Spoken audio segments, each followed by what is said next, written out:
News alert India में जितनी भी फूड प्रोडक्शन कंपनीज है, फिर वो IRCTC है, जोमेटो है, मैकडोनल्ड है, हल्दीराम है, पतंजलि है, आगे ये सारे लोग आज हलाल सर्टिफिकेशन ले रहे हैं।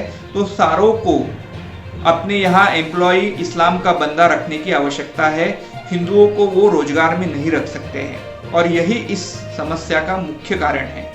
हिंदू समाज रोजगारहीन होगा। हिंदू खाटिक आज कोई पूछता नहीं है। हिंदू खाटिक को जहाँ भी जाए आप देखिए, हर रेस्टोरेंट पे लिखा होता है कि जो हलाल सर्टिफाइड है ये रेस्टोरेंट, यानी क्या, यहाँ जो है मांस को काटने वाला मुसलमान है। और इसीलिए जो है ये एक प्रकार से हमारे समाज में डिस्क्रिमिनेट करता है, हमारे सेकुलर तत्वों को ही एक प्रकार से डिस्क्रिमिनेट करता है। हिंदू फल की दुकान, इसमें हिंदू शब्द है, कॉन्स्टिट्यूशनली वर्ड है, हिंदू शब्द आर्टिकल 25 में कहा गया है, लेकिन हिंदू शब्द पर आक्षेप उठाया गया। वहां एक माइनॉरिटी है चेन्नई में कि जहां जैन फूड यहां उपलब्ध है और उन्होंने कहा कि यहां मुसलमान समाज का अन्न नहीं मिलता है, वहां एम्प्लॉय नहीं है, तो उसको जो है उन्होंने डिस्क्रिमिनेशन करके उस पर कार्रवाई की। मेरा ये कहना है कि व्हाई नॉट, हम हलाल इकोनॉमी या हलाल इको प्रोडक्ट पर हम इस विषय में जब सर्टिफिकेशन होता है तो उसके विषय में कार्रवाई इंडियन गवर्नमेंट क्यों नहीं करती है। आज यह समस्या उत्पन्न हुई है, इसका एकमात्र कारण है हमने हलाल इकोनॉमी को मान्यता दे दी है। मैं सभी से आह्वान करना चाहूंगा कि आप हलाल इकोनॉमी को बॉयकॉट करिए। बॉयकॉट हलाल प्रोडक्ट्स, ये हमारा नारा होना चाहिए। कि औरंगजेब के समय पर यदि आपको हिंदू रहना है तो जिजिया टैक्स देना है।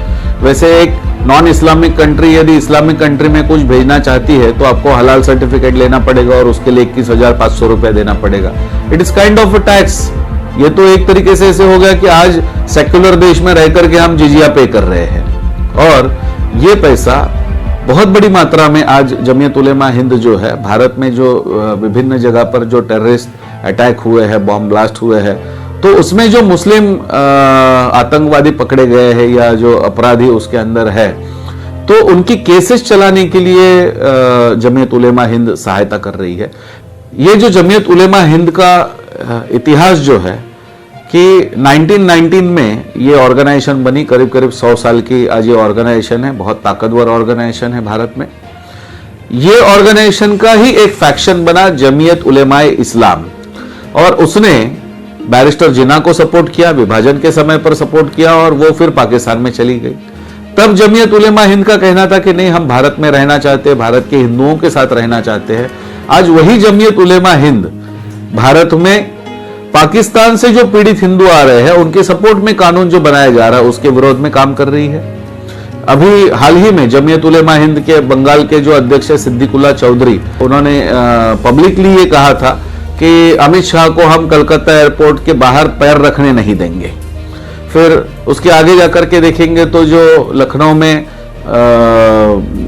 कमलेश तिवारी की जो हत्या हो गई, तो कमलेश तिवारी की हत्या करने वाले जो आरोपी है, बहुत बुरी तरीके से ये हत्या हुई, सब लोगों को इसके बारे में पता है, लेकिन उनकी केस भी जमीयत उलेमा हिंद ने डिक्लेयर किया कि नहीं, कमलेश तिवारी की हत्या में जो आरोपी पकड़े गए उनकी केस भी हम ही चलाएंगे।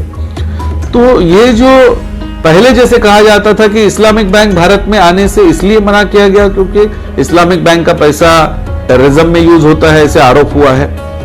तो क्या आज जमीयत उलेमा हिंद ये जो पैसा ले रही है, क्या टेररिस्ट लोगों को छुड़ाने के लिए या टेररिस्ट लोगों के सपोर्ट में उपयोग में ला रही है क्या? तो मेरा बड़ा प्रश्न है कि जमीयत उलेमा हिंद का कोई उद्देश्य तो चेंज नहीं होगा।